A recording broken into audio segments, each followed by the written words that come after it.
In this video, we will continue to talk about materials in Corona for 3ds Max. And we started from the previous video when we created a really simple scene here. We use only one Corona light in the middle of the scene, and also a couple of emissive materials you can see there from the left and the right walls. So we created a simple scene and used these two statues that we already imported previously to assign materials and to test materials. Now you can see here that I created a couple of mirrors, one for the front wall and one for the back wall. So everything is being multiplied many times. So it's been, the entire scene is reflected many times. And in this case, it's a complete scene without holes, without actually a background. So it's better for reflections. So when we use reflective materials, it's really important to define a surrounding, something that is going to make the reflections better. And we're going to see also later on how we can do that with an HDRI later on, where we talk about the renders and the various renders that you can produce. So in this video, let's continue talk about materials. I'm going to open up the material editor, and we're also going to talk about textures. Textures are a particular type of value that it's more complex, more realistic than the standard color or a basic value like the reflection or refraction that we saw in the previous video. So I'm going to click here and define a new material.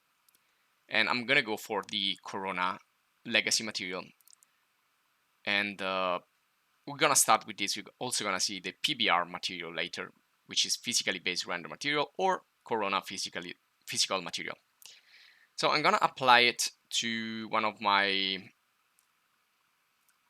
surfaces here, and I'm gonna substitute that mirror wall with some other type of wall.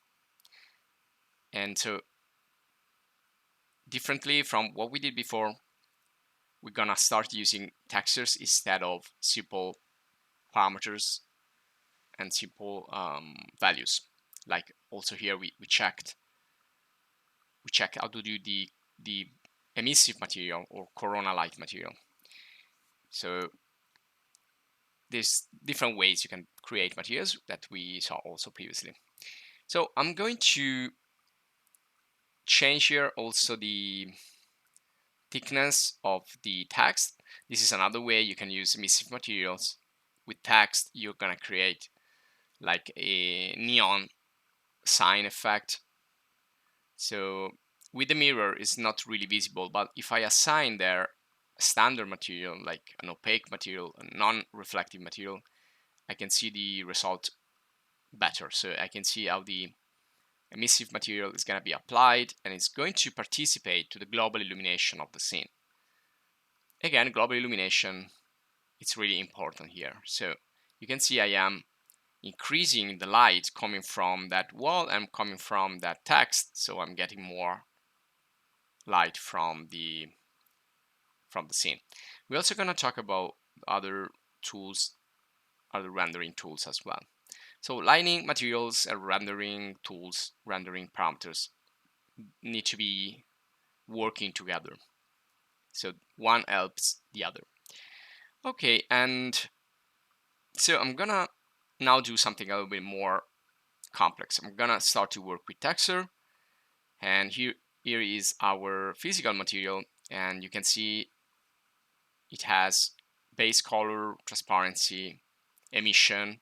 Now you can use again the physical material also from 3ds Max, but it's more appropriate to use the Corona physical material.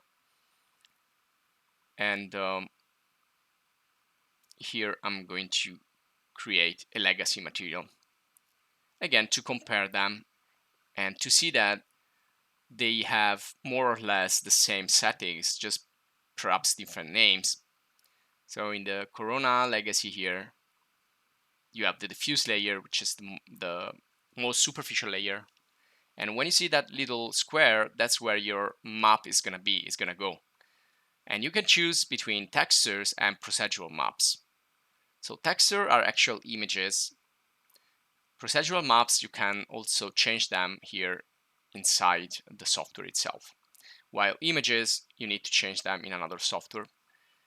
We saw also that we can switch from the compact material editor to the slate material editor.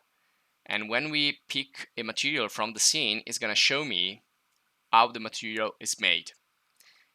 And you can see that material is essentially a central node, and then applied to that central node, there are all these other nodes that are textures and additional nodes that can help you to modify your image, to edit your image in terms of, let's say, brightness or tint, or you can do, well, many different things with them. And you can see here, these are also like blended together. And this one here is the map on the left. So this is the actual Corona bitmap. Now you can use the standard bitmap, you can use Corona bitmap, depending.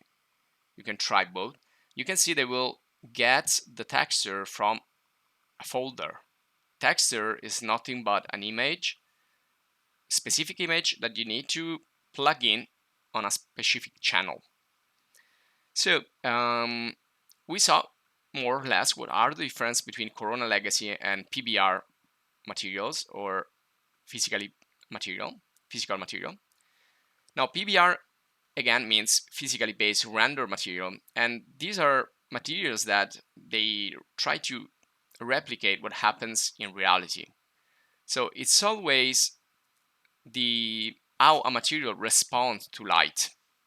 So depending on that is going to generate different effects.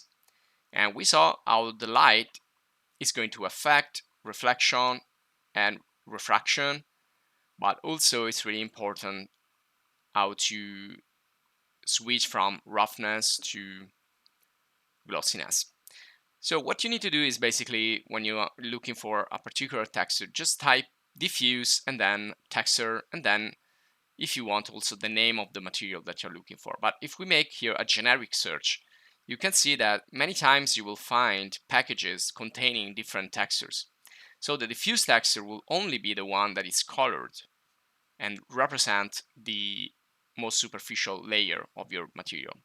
And then you have other texture to generate glossiness and roughness.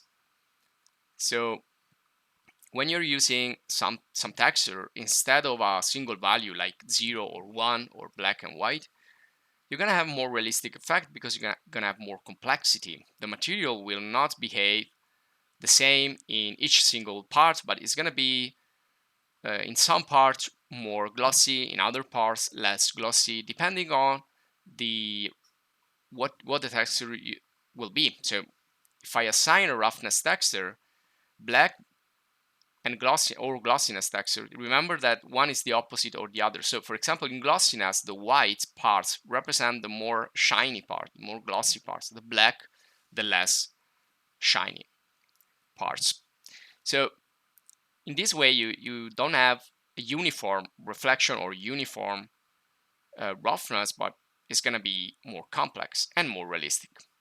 And then you usually find bump and normal, which are used to generate this fake 3D effect. Now, this is important. This is a fake 3D. When you need to save some polygons, and you don't want to create too many polygons in your scene so that it's going to get too heavy, you're going to use normal and bump. Normal are usually those textures that looks a little bit purple, and bump are going to look black and white. White meaning the full extrusion, black meaning the non-3D part, the non-extruded part. Now we're going to use Polyhaven again. This is an excellent website because we can get a lot of